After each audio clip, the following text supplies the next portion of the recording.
आज हम class 10th Hindi chapter number 1 जिसका नाम है श्रम विभाजन और जाति प्रथा, उस चैप्टर को आज चालू करने वाले हैं। और चलिए आज का क्लास शुरू करते हैं। तो चैप्टर का नाम है श्रम विभाजन और जाति प्रथा। क्या नाम है?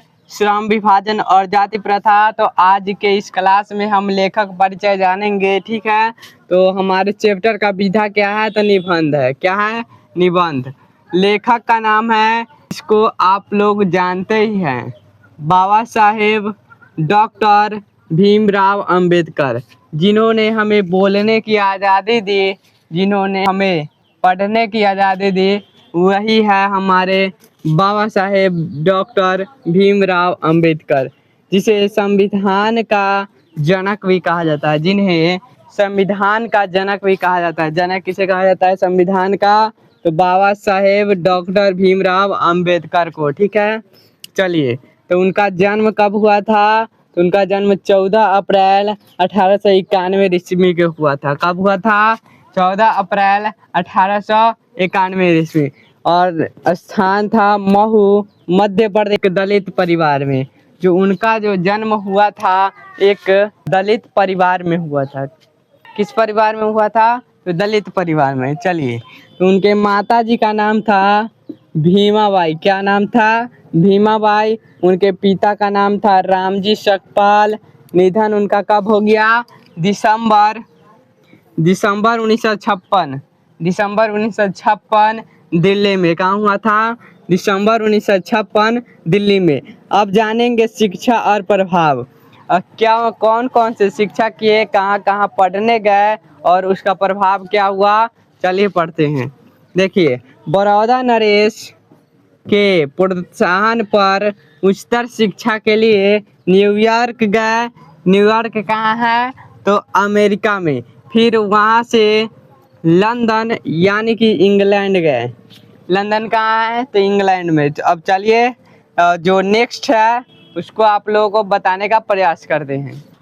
अब नेक्स्ट है, उन्होंने वकालत, अर्थशास्त्र और इतिहास की गहरी पढ़ाई की थी।